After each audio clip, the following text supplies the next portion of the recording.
Hey, deserving listeners, today's episode is a deep dive on dependent personality disorder. This is the first chapter. I think there'll be 3 or 4 chapters. I'm not quite sure yet. This is just for patrons of the podcast, but I have a little bit of a long intro here for everyone. So at first, I thought it was just going to be a short episode. You know, I've done a lot of deep dives, and some deep dives take me months to work on, and some deep dives take me, maybe 1 month or 3 weeks or something. I didn't think there'd be that much prep.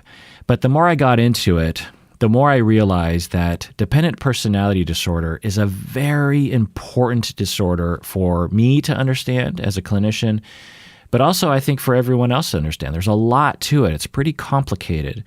And the more I thought about people in my life, the more I realized that dependent personality disorder is everywhere. I mean, it's not everywhere, but it's a lot more prevalent than I thought. I've had many clients with this disorder that I didn't really understand that they had this. I mean, I might have conceptualized them kind of, but not in the way that I could have if I understood this disorder and its causes.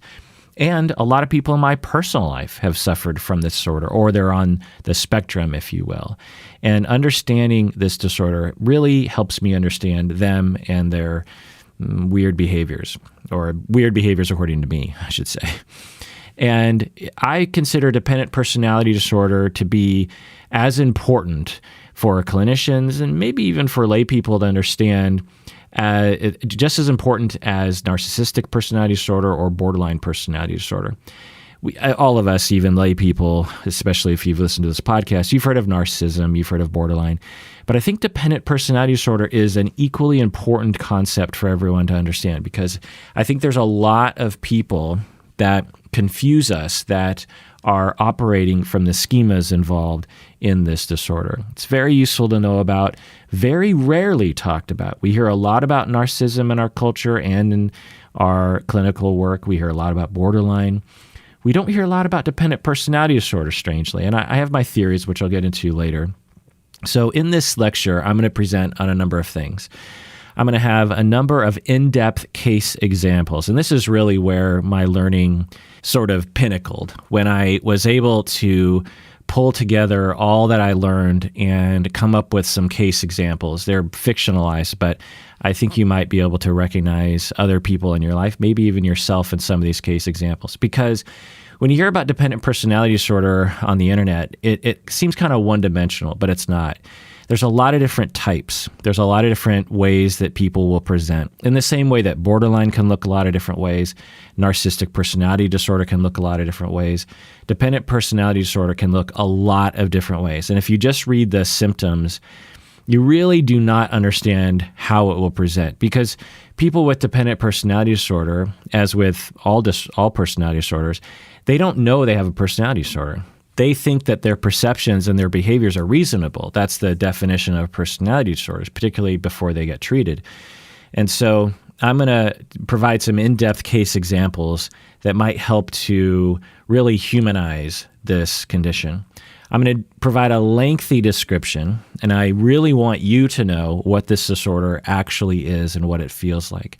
Again, if you go on the internet and you hear people just rattle off the DSM criteria, you get, a little bit of an idea of what this is, but in my view, not really. And so it's in the details that I think that this disorder lives. I'm also going to present on the types. I'm not a huge fan of typologies at all times, but I find that the typologies that have been developed by 2 different groups of people with dependent personality disorder, I think are very, very helpful, particularly one. I'm going to delineate it between codependency. We hear that word all the time, and you hear me always kind of railing about it. And so I'm going to go into that a little bit. I'm going to talk about the prevalence, the differentials, comorbidities, assessment methods, treatment methods, the outcomes, what kind of problems result from dependent personality disorder. I'm going to go into the history of how this construct has been seen within the field of talk therapy and psychology. I'm going to go into the DSM history, the psychoanalytic history. I'm going to go into the causes quite a bit as well, because I think that's where you really start to understand why people develop this disorder.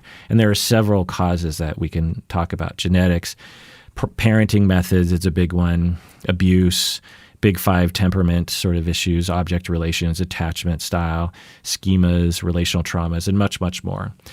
So I'm going to go into a lot of different things, and I'm really looking forward to this. So the first thing I want to get into is one of the case examples, the very first case example that I developed.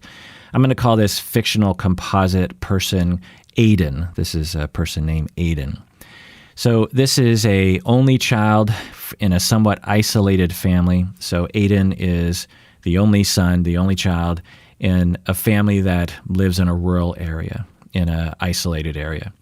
The parents had a style of parenting that was very firm and perhaps a little controlling. I think from the outside, some people might see the parents as being nice, firm, and maybe a little controlling if they knew the full extent of the parenting. The parents were excessively emotionally reactive, meaning that when anything happened in their lives, they tended to have big emotions, and they tended to almost histrionically express themselves. They had high happiness and high anger and high disappointment and all the kinds of emotions. So very, very reactive, very undifferentiated in this way. There's nothing wrong with emotional expression, of course, but when you're undifferentiated, you tend to react in ways that you shoot yourself in the foot. So the parents were like that, very, very reactive. They would regret having gotten angry frequently. The parents would also, particularly the father, would parent in a way that was a style of my way or the highway. He came from a very old school way of parenting, shall we say, very firm, and so he put his foot down, and it was his way or the highway, and both the mother and the son, Aiden, followed his direction. When he put his foot down, they obeyed. The parents were also somewhat self-centered, a little bit immature in this way. From the outside, you might not see that at first, but once you got to know them, you might think, wow, they're really kind of self-focused. They don't tend, especially when they're emotional. The mother became enmeshed with Aiden as a young person. She saw him as the one person who she could really trust, even as an infant. As Aiden grew up, she would occasionally use guilt trips to modify his behavior. For example, when he talked about moving out after high school, she became sad and sullen for a week. And now, in her mind, she's thinking, well, I'm just sad that he wants to move out because I thought he wanted to stay at home. And then another part of her is thinking, well, eventually he's going to move out. But then another part of her thought, well, it's a big, scary world out there. But the way that Aiden received it was he was being punished for exploring the idea of moving out after high school. The father was, again, firm but distant. He was mostly pleasant with the boy, but he would occasionally get angry and would speak in an aggressive tone. The boy grew up to be a young man, and he functioned pretty well, and he seemed happy. No major problems in his life. He got a job, but he still lived at home, and he didn't really have any huge aspirations of moving out. And when asked, he would say, well, I like where I'm living, and I'm saving up for money to buy a house. He seemingly liked living at home with his parents. He got along well with his parents on the surface, but deep down, he knew that things weren't so great. He knew how to handle them. When they got emotionally reactive, he knew that he would shut down and he would become a leaf in the wind, meaning that he would comply, he would nod his head.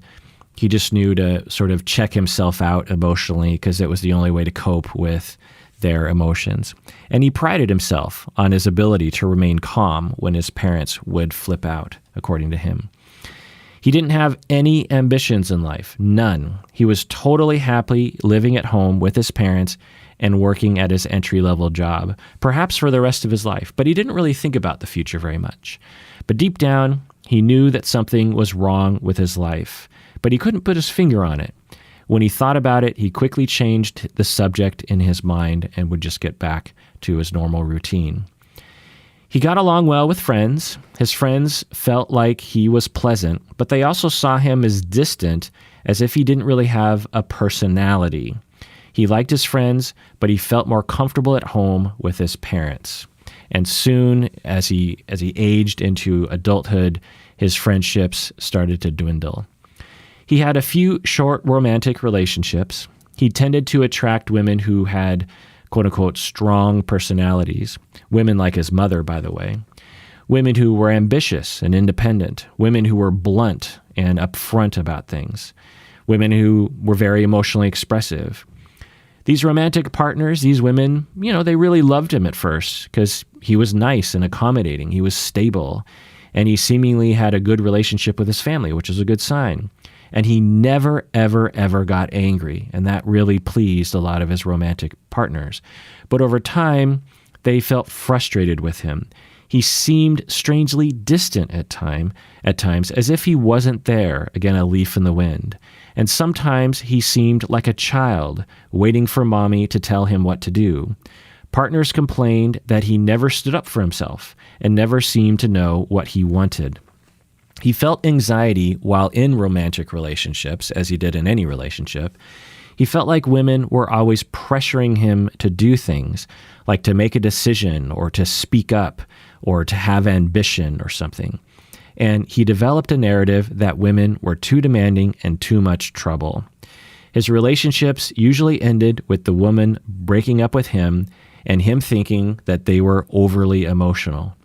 When confronted about things, he deflected and avoided the conversation.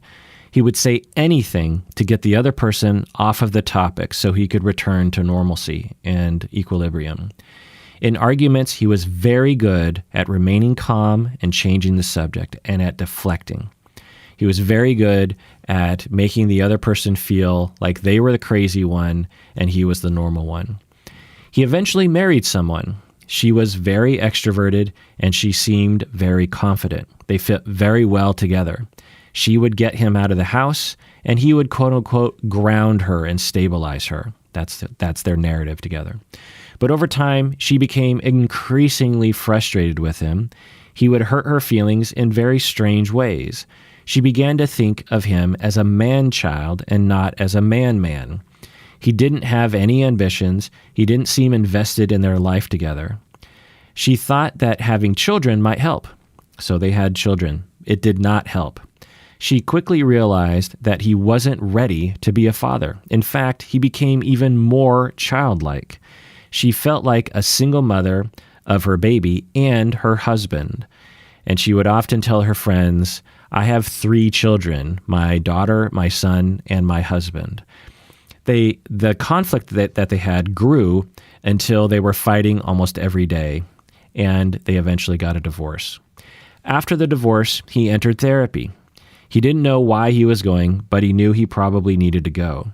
The first therapist was supportive, but didn't see the core of his issues.